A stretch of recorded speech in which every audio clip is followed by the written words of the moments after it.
මෙම වීඩියෝවෙන් අන්කොමන් ශ්‍රී ලංකා ඉදිරිපත් කරන ප්‍රධාන අදහස වන්නේ අපට ඇතිවන කලකිරීම සහ ඒ අන්තර්ගතය සරලව සිංහලෙන් පහත පරිදි සාරාංශ කළ හැක. බොහෝ විට අපට තරහ යන්නේ හෝ කලකිරීමක් ඇතිවන්නේ සිදුවන දේවල් නිසා නොව එම දේවල් වලට අප ක්ෂණිකව ප්‍රතිචාර දක්වන ආකාරය නිසාය. 99%ක්ම මානසික පීඩනයන් නැති කරගන්න නම් අපේ ප්‍රතිචාරය පාලනය කරගත යුතුය. ක්ෂණික ප්‍රතිචාර දැක්වීම නවත්වන්න. Stop reacting instantly. යම් දෙයක් සිදු වූ වහාම හෝ කෙනෙක් බැන්න වහාම ඊට උත්තර දෙන්න යන්න එපා. සිදුවීම සහ ඔබේ ප්‍රතිචාරය අතර කුඩා විරාමයක් තබා ගන්න. ක්ෂණිකව ප්‍රතිචාර දැක්වීම මානසික දුර්වලකමකි. නිහඬව සිටීමෙන් ඔබට තත්ත්වය පාලනය කිරීමට කාලය ලැබේ. නිහඬ බව බලයක් ප්‍රගන්න. Silence is power.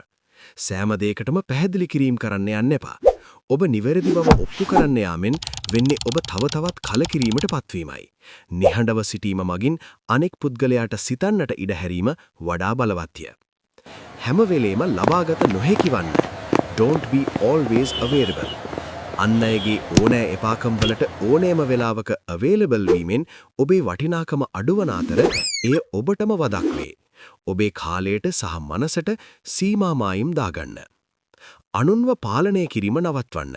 කලකිරීමට ප්‍රධානම හේතුව අපි අනිත් මිනිස්සු හැසිරෙන විදිහ පාලනය කරන්න යමයි. ඔබට පාලනය කළ හැක්කේ ඔබේ ප්‍රතිචාරය පමණි. රළු මිනිස්සු නරක දේවල් ලෝකේ සාමාන්‍ය දෙයක් බව තේරුම්ගෙන ඒවාට නොසැලී සිටීමට හිත හදාගන්න.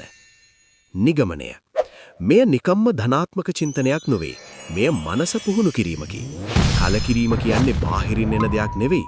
ඒක අපි ඇතුලෙන් හදාගන්න දෙයක් කියන එක තේරුම් ගත්තොත් ඕනෑම ප්‍රශ්නයක් හමුවේ සංසූන්ව ඉන්න ඔබට පුළුවන්.